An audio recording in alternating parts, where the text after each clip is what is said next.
Hello, everyone. Welcome to episode 27 of One Step at a Time with Charlie Chen. And I know it's been a while, but I've been dying to, no, no, no, not dying, but just suffering greatly with cold and allergies in Austin. So if you're thinking about moving to Austin, well, just beware of the allergies and beware of the crazy hot temperatures. Because they won't kill you, but they will incur a cost on your, if anything, your soul. Okay, so welcome to episode 27, and this time I want to talk about, I think the best way of describing it would be what should the rewards for success be, right? Because think about it, every Monday, actually every night here in Austin, especially at the comedy scene, and I guess music scene too, after their day of work, people try really hard to make it in the entertainment industry. And well, everyone is trying so hard chasing after recognition, chasing after this thing called success. But many people don't really talk about what success actually is, right? Because it don't you think it would be a good idea to know what success is if you're spending so much of your life chasing after it? Now, this is one of the things that I was thinking about when I was coming to be from a worker bee into who I am now. And the answer is rather simple, but not simple at the same time. Because the reward for success, after a lot of thinking about it, and I'm surprised I haven't even talked about it, is the reward for success is the ability to break rules, right? So let's say your family member has an incurable disease. If you have infinite money, you can actually hire scientists to look into that disease, right? Rather than a regular person who doesn't have success and just go, well, I'm sorry, we'll do our best to have a good time before you pass away, right? But success can also go the other way, right? I mean, I don't have to go into details, just look at recent news, and right? So, so yeah, success is the ability to break rules. But it is interesting to me because now I'm bad at history, okay? But I remember, but what I'm good at is I'm good at remembering random tidbits of things. And I don't know if it was the Romans or the Greek, but back then, your pretty much your class determined your responsibility. In other words, I guess a senator or some politician would be held to a higher standard than a peasant, right? And if I remember it, they usually tiered it in terms of like metals or like gold tier responsibilities or standards or things like that, right? And then, of course, there are also times where, like, like we think about like military conflicts, right? Uh, Nowadays, people just shoot at each other and whoever, like now, of course, things like Three Kingdoms and things like that, they're probably romanticized, right? But there's something to be said about, and it's not just China, but you also, I remember reading stuff like that. I don't know if it's Iliad or anything like that, or Odyssey. No, but in high school, I remember reading books talking about wars from Greece or Romans, and and before the battle starts, sometimes the general would have an exchange of words between each other before they actually got back and actually fought, right? It's and think about it, the generals are also the people who like it doesn't always happen, and maybe I'm just making stuff up, but there's something about generals who lead people into army, but they are also the people who are politicians at the same time, right? Because it's almost like if, when the politicians have to lead the charge in back then, they they're more careful and considerate about their choices. Now, obviously, I could be wrong, and all this could be romanticized, and I'm just making up shit. I hope not, but somebody fact check me on this. Now, but suppose that is true. So I was looking into like what may have happened over the years. Like, why is it that we live in a world where people so so the way I understood it from back then, and I think I described it before, is the ability to make choices and responsibility, right? If you can make so there are two good quadrants and two bad quadrants, right? If you made a choice, you're responsible. Fine, right?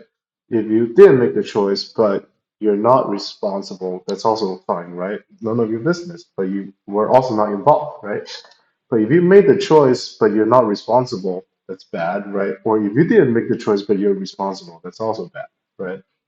Because those two are prone to abuse. So sometimes I wonder if it is true that back then politicians and military leaders were held to a higher standard, what happened now, right? Like, why does it seem so much more chaotic? And like I said, it's very much possible that I'm looking at the past that I don't even know about with rose-tinted glasses, right?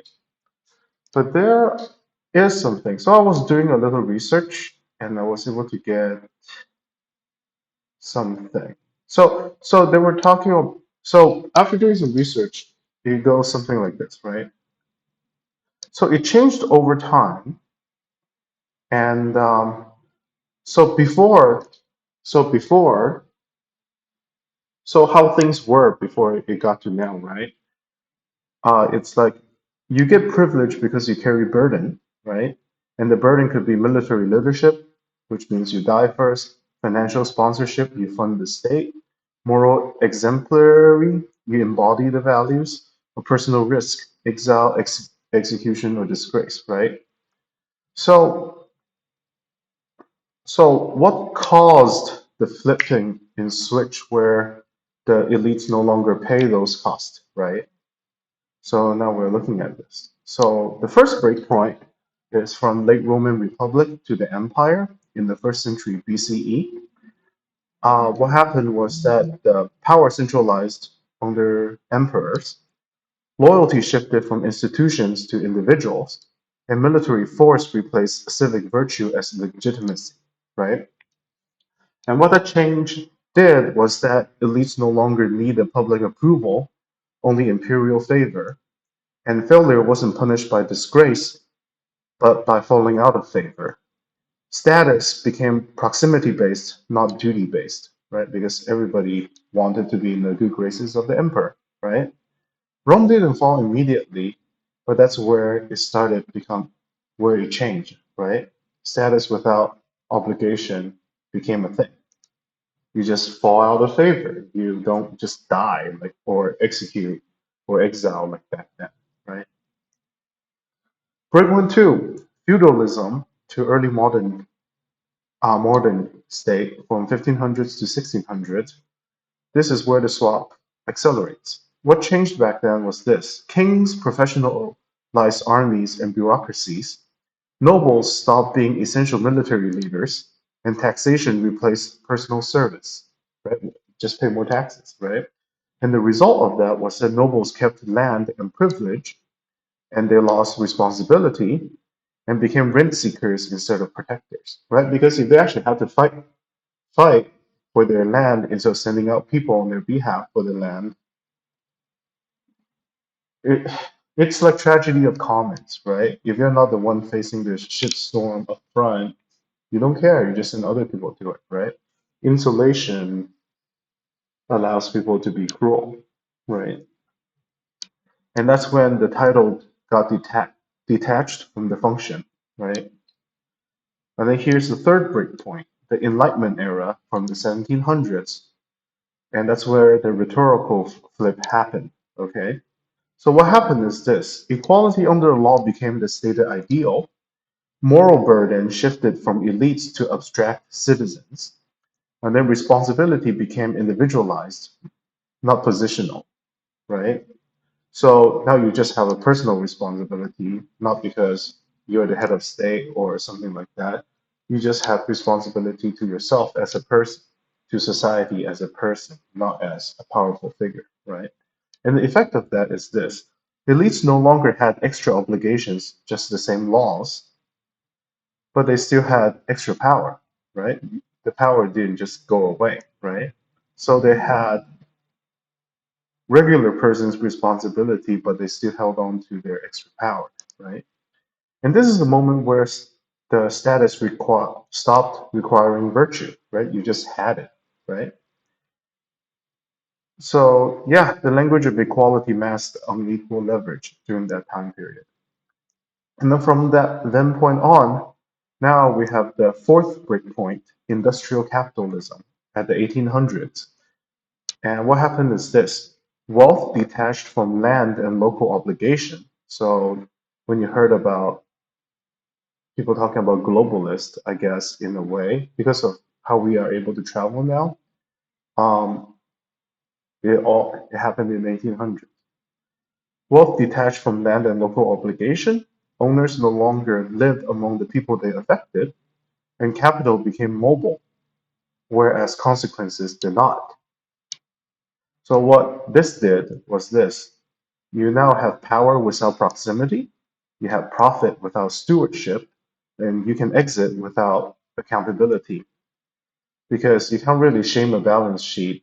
If you're if you're in a bad situation, you're in a bad situation. Whereas capital can just pick up and go to a different country now, right? And then here is the fifth breakpoint: corporate personhood and managerial shielding in the late 1800s to 1900s. This is where the responsibility legally dissolves from the elites. Corporations became people. Executives gain layers of insulation because they can just say, oh, my underling did that thing. It's their fault, not mine, right? Liability became abstract. And now failure becomes, moral failure or just doing things badly. And whether it's intentional or not, a failure is failure, right? What ends up happening is a failure becomes a write off. Sounds very familiar. A failure becomes a severance package. Golden parachute, anyone? Right? And you have failure becoming a market correction, right? But no one say, I was wrong. I'm sorry. They just say, I'll pay. It's not even I'll pay this. It's like, we'll write it off. Just in other words, they use it to write off their tax obligations because it technically counts as loss, right? And so yeah, and so that's how we ended up at our current world. It's step by step. We slowly allowed the powerful to distance themselves from the responsibility that came with power, right? So, but in a way, circling back to what I was talking about, circling back to what I was talking about, it's this, right? Well, then what's the point of success, right? In the old world, someone with success would be something that would go something like, I'm successful, let me contribute more to this society, or let me protect more people, or let me spread the glory of America or wherever, China, doesn't matter, whichever country that you lived in, right? But now, look, it's something like this, okay? I heard this quote somewhere, and it goes something like this. The world is full of problems. People don't want to solve problems. People just want to make enough money so that problems no longer affected them, right? And that's actually the thing I was talking about my disappointment when I was growing up. It's like when I was young, as I was growing up, I thought being an adult, it was about, hey, I can finally do right by people. I can finally fix things. I have the ability to make good, well, pretty much make the world a better place, but I was a kid. What do I know, right? But the intention was to do good with the new found power and resources, right? But as I grow older and I look into the world, it becomes a it became a game of who can get away with the most, right? It became a game of like people's pretty much it's a game of not my problem, I'm not going to take care of it, and everybody says that, and the problem, just like karma, gets passed around until it lands on someone. Is that someone, and they said, not my problem, but the problem doesn't go away, or the problem is going to sink them, and then they have to take care of it, right? So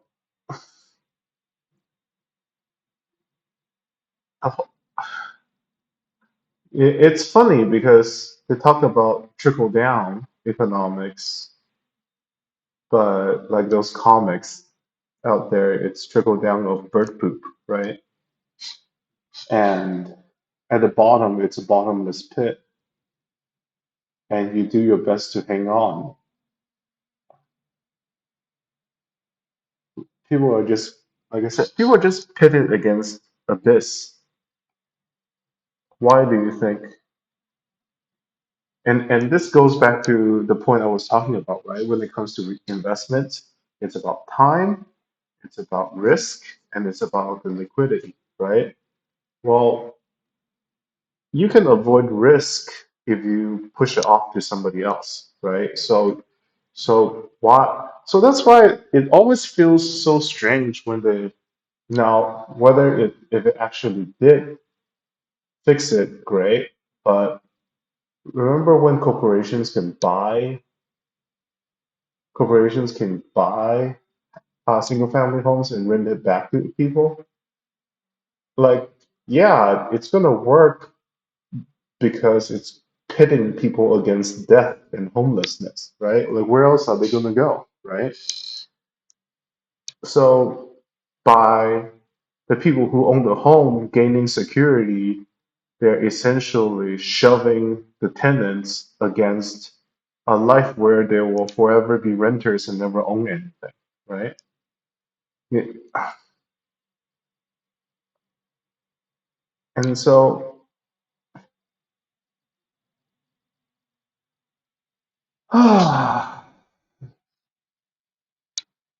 and so you think about all that.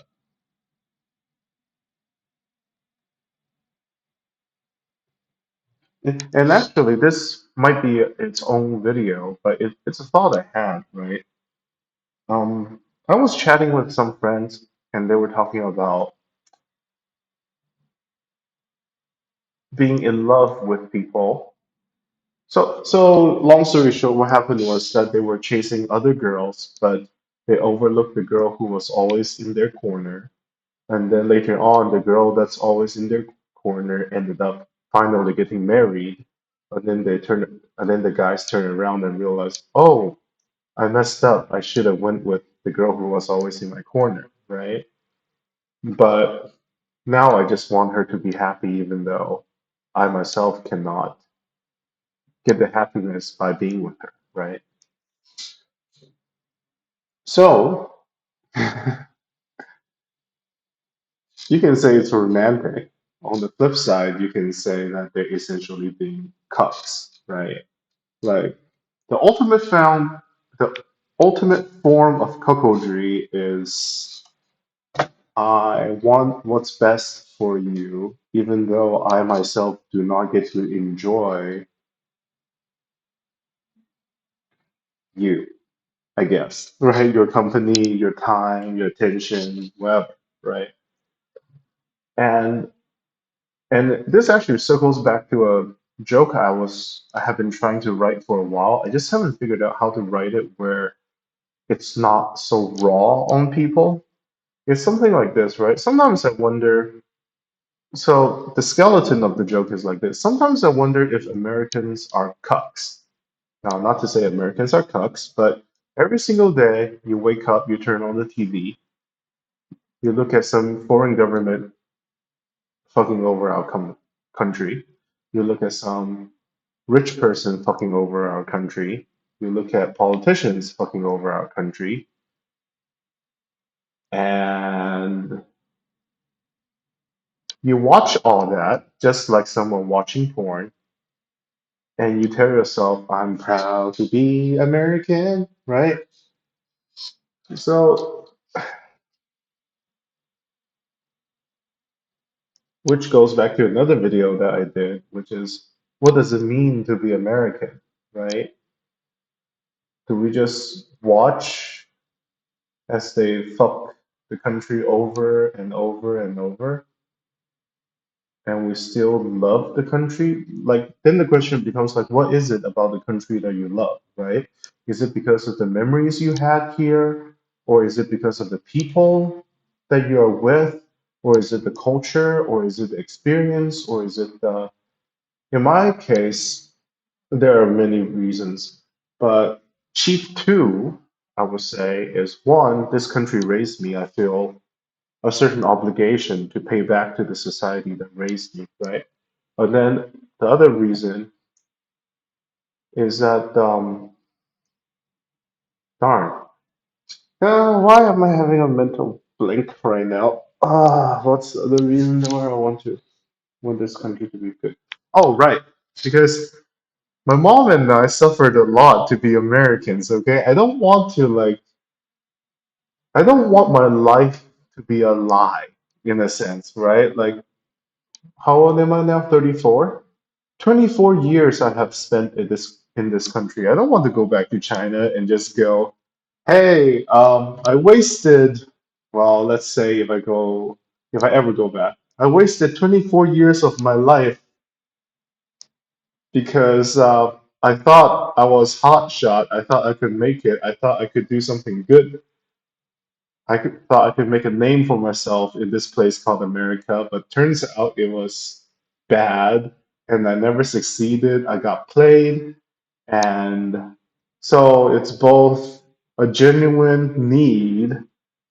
So it's both a genuine desire to pay back for what you guys did for raising me up, but it's also a genuine desire to not lose face in front of my family and friends from the past, right? Now, of course, I haven't seen them in a while, so maybe I don't care. But the petty part of me do care, okay? I'm not beyond being petty. That I know. I try to control it, and most of the time I'm not petty. But so yeah. So what is the reward for success, right? It makes saints more saint, and it makes devils more devil. So, and that's why it's so interesting because it's so interesting, but in a scary sort of way, because you have so many people chasing after this thing called success. But I don't know how many of them actually sat down and really think about the nature of success and the responsibility or lack of responsibility that came with it. Some people go after it because they believe it will give them more responsibility, more meaningful responsibility. Some people go after success because they don't want responsibility, right? It's a free country, as they say. I don't know. I just hope the good wins out in the end. I think that's good for now. I'll see you guys next week. And thanks for being loyal watchers of this channel. Have a great weekend, and I'll see you guys next time.